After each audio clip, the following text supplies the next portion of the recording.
Dan Ibu record, bentar ya.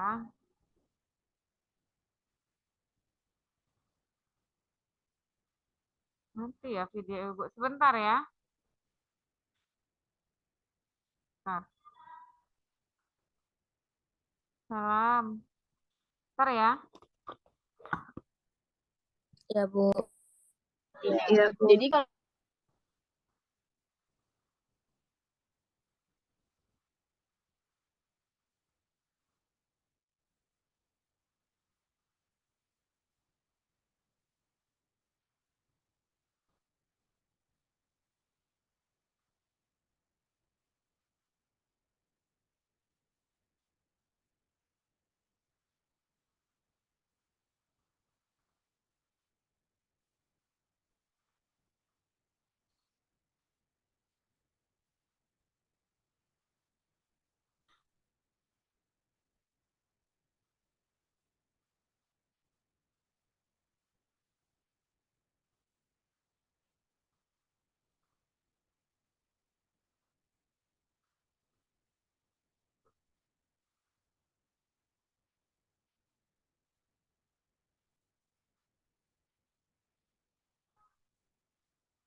Oke, sorry ya, ini gambar Ibu kayaknya nggak bisa ini.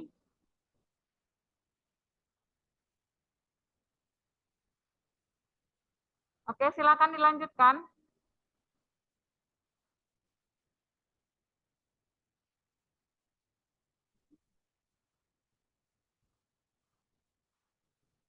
Tes, bisa dengar suara Ibu? Bu, slide selanjutnya, Bu. Oke, bentar ya. Waduh.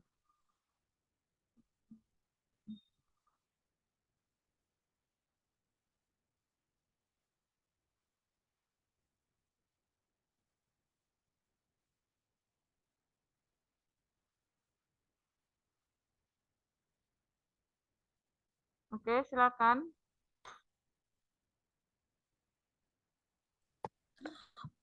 Maraknya terjadi kecelakaan lalu lintas, salah satu penyebab yaitu sikap pengendara yang kurang disiplin dan tidak mentaati undang-undang lalu lintas. Oleh karena itu, bagi para pengendara yang lalai dan suka melanggar peraturan lalu lintas patut diberi sanksi oleh aparat penegak hukum setempat guna guna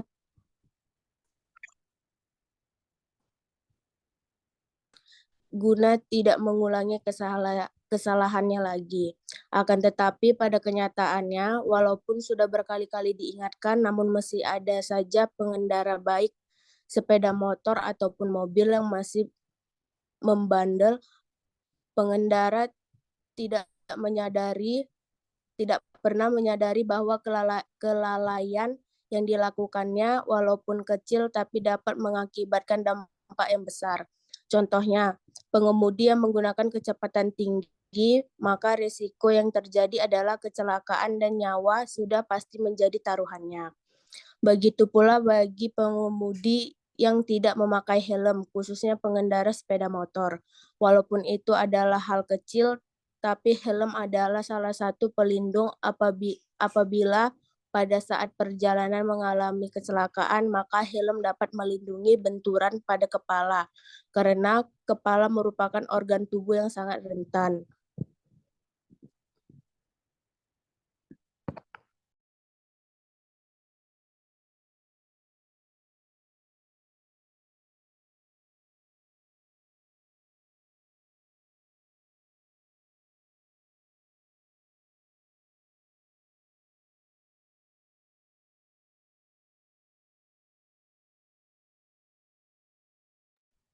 Tes, bisa dengar suara Ibu? Tes, tes. Dengar suara Ibu? Bisa, Beres Bu. ya? Oke ya. Bisa, Bu. Tunggu ya.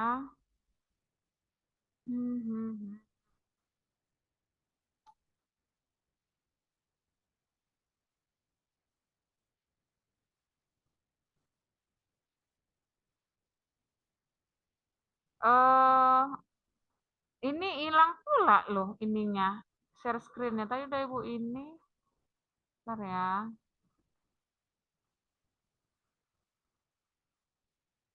Oke, coba baca di ini aja lah, di itunya. Baca dari WA grup aja, Dek. Selanjutnya akan dibacakan oleh Senja.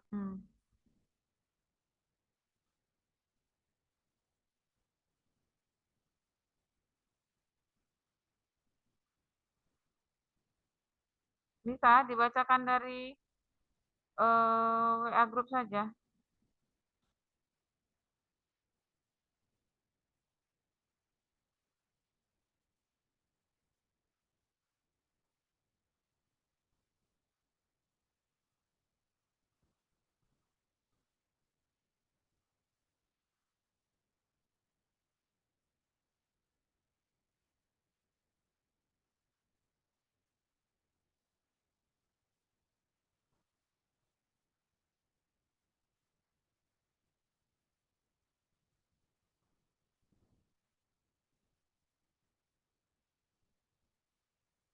Bisa dibaca dari WA grup, kan ada di WA grup ya.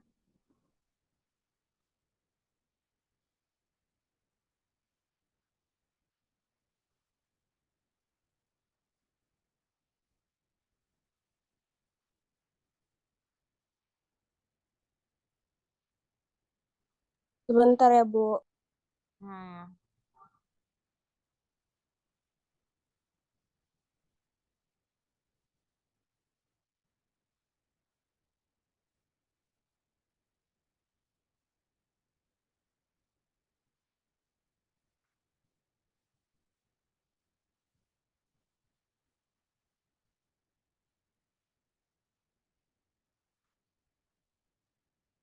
Oke, udah Ibu coba lagi. Silakan, ini udah. Tadi memang agak hang juga jaringan Ibu. Terus sampai mana penjelasan ya? Sekarang ini ya. Iya, Bu, yang ini. Oke, silakan.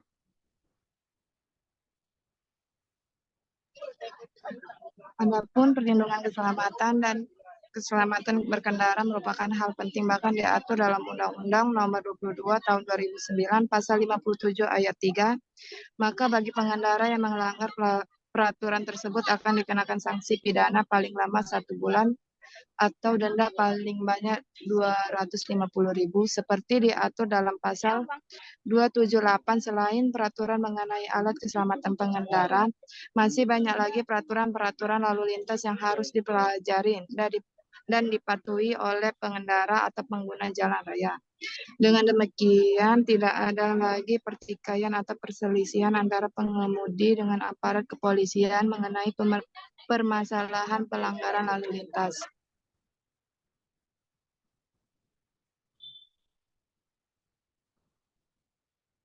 Oke, langsung aja di kesimpulannya. Adapun kesimpulan yaitu menanggapi segala permasalahan dalam lalu lintas dan pelanggaran-pelanggaran yang dilakukan pengendara khususnya sepeda motor.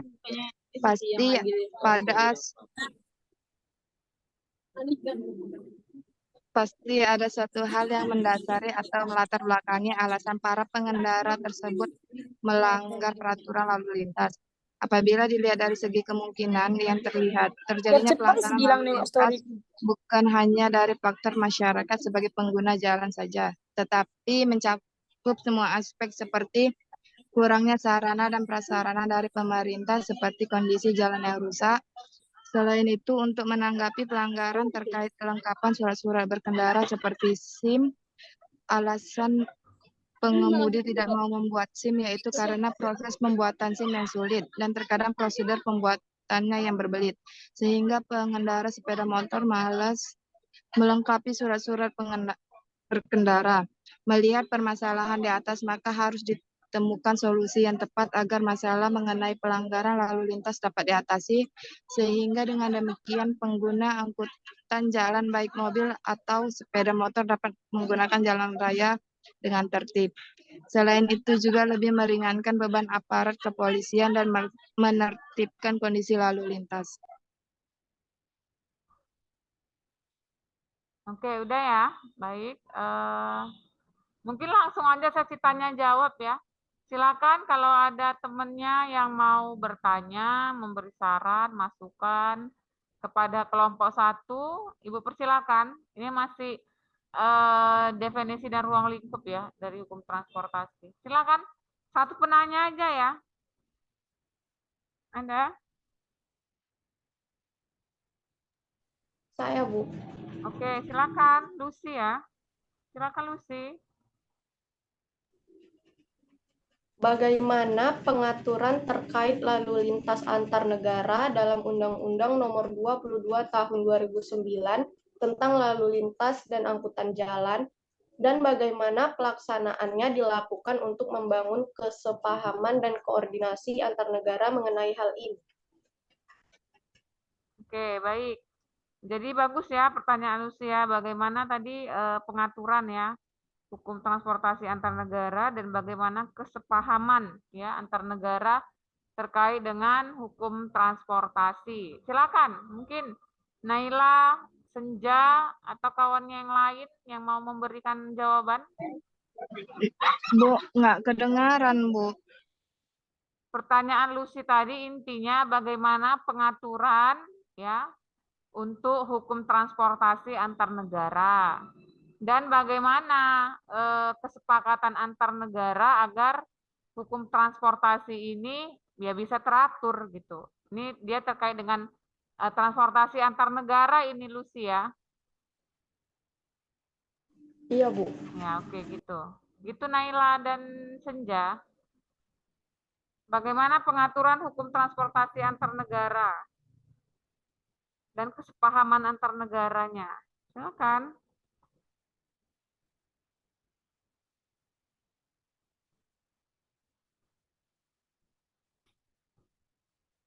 Bagaimana aturan hukum transportasi antar negara. Itu sih poinnya dari pertanyaan si Lucy.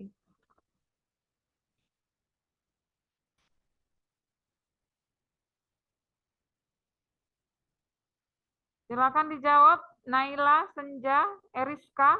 Eriska mungkin yang menjawab ya, karena Eriska tadi belum ada materi ini. Eriska, silakan.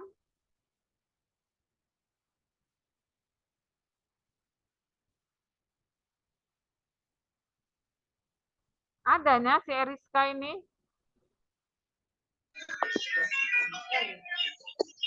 Mana Eriska?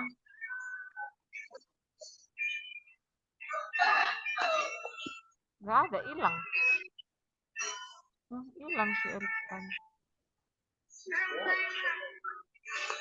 Oke, mungkin Senja mungkin mau menjawab terkait dengan aturan transportasi antar negara.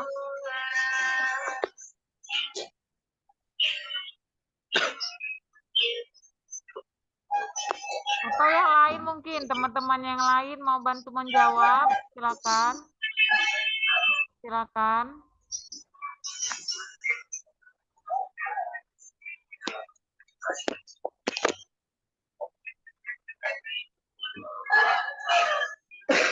Baik, saya akan menjawab pertanyaan dari Kak Lucy. Ya, Tujuan silakan. manfaat Undang-Undang Nomor 22 Tahun 2009 tentang lalu lintas itu manfaatnya dan untuk negara itu adalah untuk membina dan menyelenggarakan lalu lintas dan angkutan jalan yang aman, selamat, tertib, dan lancar. Oleh karena itu, pemerintah mengeluarkan yang namanya Undang-Undang Nomor 22 Tahun 2009 tentang lalu lintas dan angkutan jalan. Bagaimana dengan jawaban saya, Kak Lucy? Ya, bagaimana Maaf, saya dengan jawaban Nadia? kayaknya kurang, Bu. Saya kan nggak nanya manfaat. Kurang Nadia. Dia nanya aturan transportasi antar negara dan kesepamahaman antar negara. Nadia. Gimana Nadia?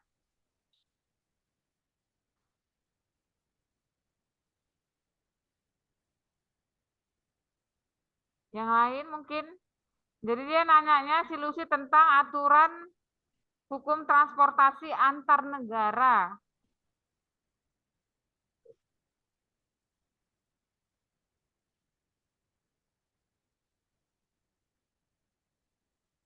Ada yang bisa menjawab pertanyaan dari Lucy?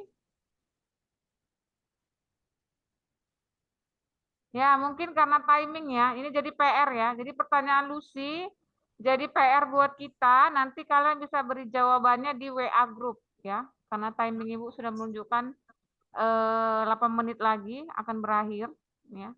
Jadi untuk pertanyaan Lucy jawabannya bisa dibuat di WA group ya. Siapa aja boleh menjawab ya di WA group. Jadi pertanyaan Lucy Bu ulangi lagi, bagaimana pengaturan hukum transportasi ini antar negara ya berdasarkan dengan diimbangi juga dengan Undang-Undang Lalu Lintas ya Lucy ya.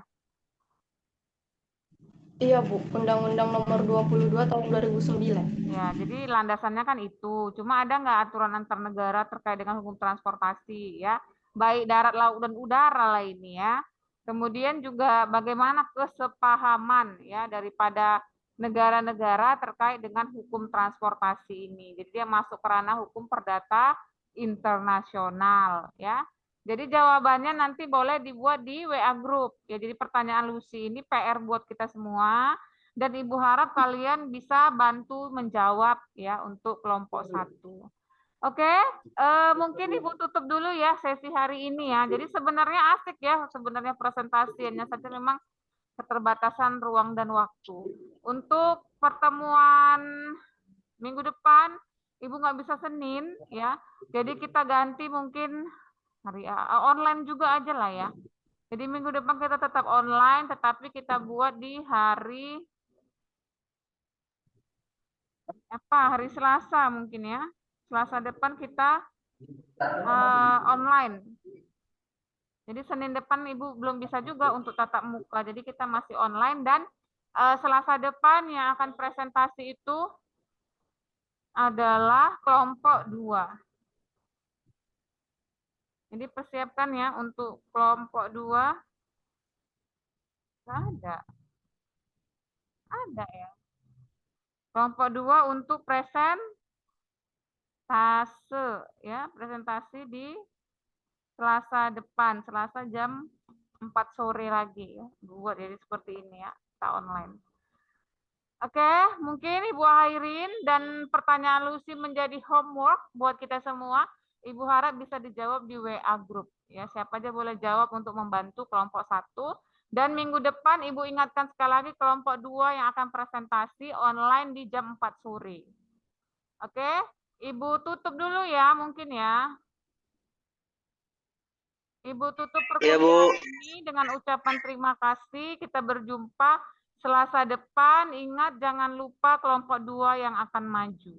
Jadi kelompok 2 Ibu harapkan sudah bisa di-share nanti PowerPoint-nya. Banyaklah, jangan 5 slide, 10 ya. 10 slide dan prepare untuk bisa menjawab pertanyaan teman-temannya. Oke.